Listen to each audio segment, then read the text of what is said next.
ouvimos a receita. Por quê? Porque compreendemos o que ele disse. Na condição de Senhor, falou aos seus aprendizes: aquilo que eu fiz, coisas maiores vocês farão. Eu estou sentindo uma graça de Deus tão grande. Quem trouxe Bíblia, levanta ela aí agora. Levanta com autoridade. Isso. Ai, Camila, eu não tenho Bíblia de papel. Você podia ter uma, vou deixar a dica. Levanta a tua Bíblia aí e comece a dizer: tá tudo bem, eu tenho a receita. Olha para quem está do teu lado e diga: a minha cozinha continua aberta.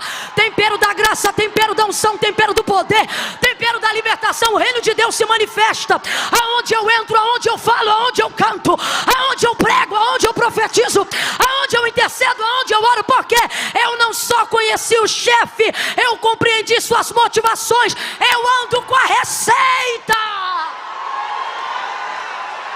Aleluia!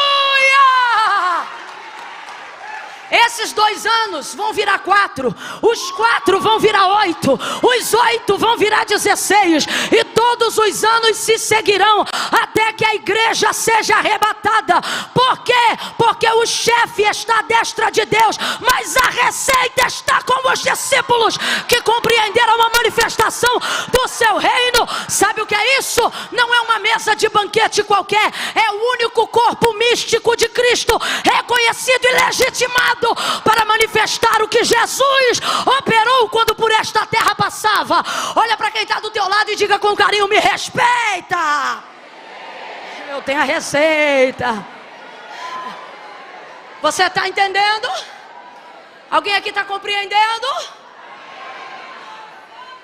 Tanto é que depois de um tempo, fortalecendo a mentalidade dos seus discípulos, para que eles não celebrassem apenas os resultados, mas para que compreendessem a sua motivação. Quando você tem a motivação assertiva, você tem motivação continuativa. Ela não passa independente dos resultados que você já viveu. Você continua trabalhando para viver novos resultados. Por quê? Porque quem trabalha pelo resultado é escravo. Quem trabalha pela motivação é senhor. Você vai, continua vivendo, você continua seguindo. Vocês estão compreendendo o que Deus está falando conosco? Glória a Deus, esqueci. Vocês são da igreja do bispo JB? É isso. Aleluia. Aleluia. Então Jesus, na celebração da última ceia, vai garantir, abre aspas para o que eu estou falando aqui, tá? Se eles estão compreendendo a receita. Porque desde o primeiro chamamento, quando a primeira cúpula ministerial de Cristo foi composta, Jesus ele tem esse cuidado de dizer: olha, não cuideis de andar ansiosos por coisa alguma. Ele percebia, porque Jesus não chamou os catedráticos, pelo menos não para compor a sua cúpula ministerial daquela época.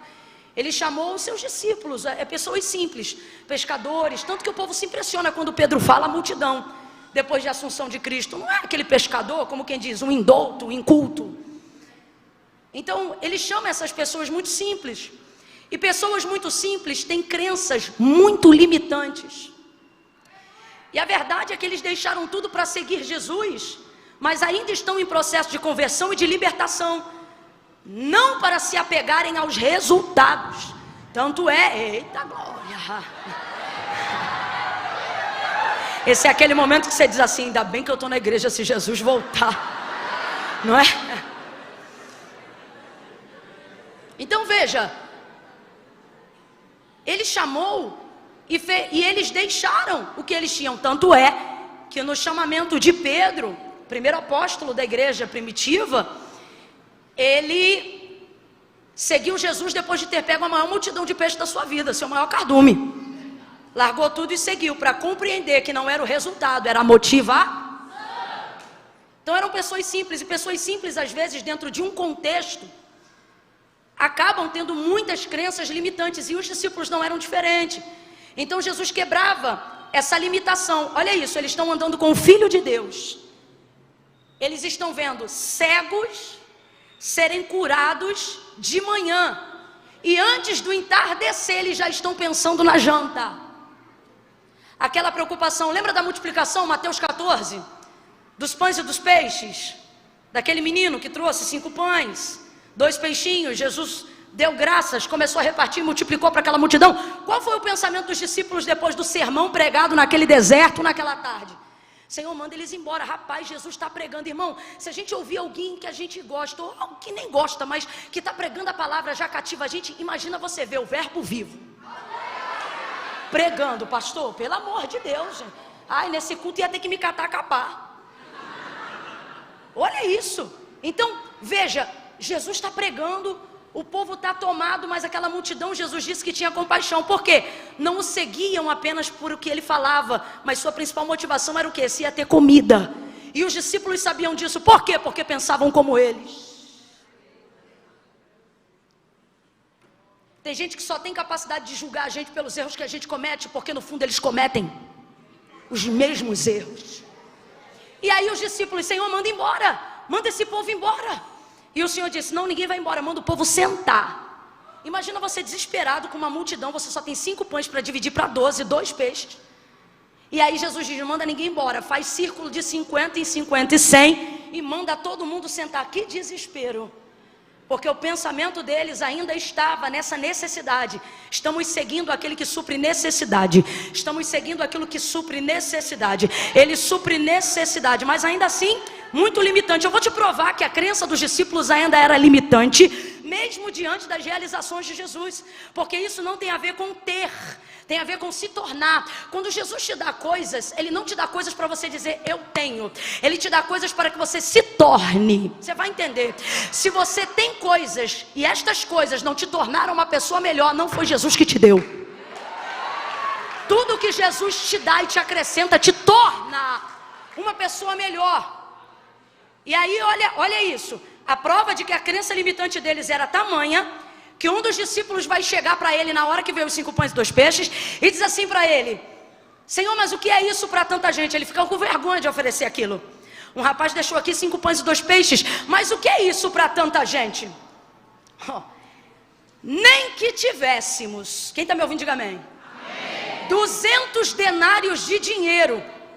A crença, quando é muito limitante, nem no campo da imaginação, pastor Tiago, a pessoa consegue chegar a um resultado positivo, de tão limitada que ela é. Se liga nisso aqui, ó. Ele está falando de um campo de imaginação, ó. Baseado na quantidade de pessoas que tem aqui, 5.000 homens, sem contar mulheres e crianças, a conta que deveria ser feita era do que precisaria para abastecer, mesmo não tendo. Para abastecer isso aqui, só se tivéssemos. Se você não está tão limitado, você faz pelo menos uma conta, mesmo que você não tenha condições de pagar aquilo. Isso parece gente que deve, porque não tem dinheiro nem para metade, não pensa nem como vai pagar, e é por isso que nunca paga. Porque quando você estuda o cálculo e trabalha numa imaginação acessível, você começa a quebrar crenças limitantes na sua cabeça. Vai ouvindo aí. Eu sei que essa linguagem está meio de coach, mas você vai compreendendo. Eu estou falando é de fé mesmo, tá? Nada contra não, eu só estou falando porque senão já tem irmão que eu estou vendo que está torcendo o beijo meio assim. Você vigia, tá, irmão? Que Deus usa os irmãos. E olha o que ele vai falar. Nem que tivéssemos, irmão, se você já vai falar no campo da imaginação. Vocês estão compreendendo?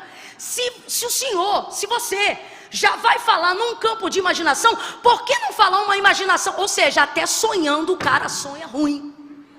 Até imaginando, a irmã imagina o pior. Minha filha, meu irmão.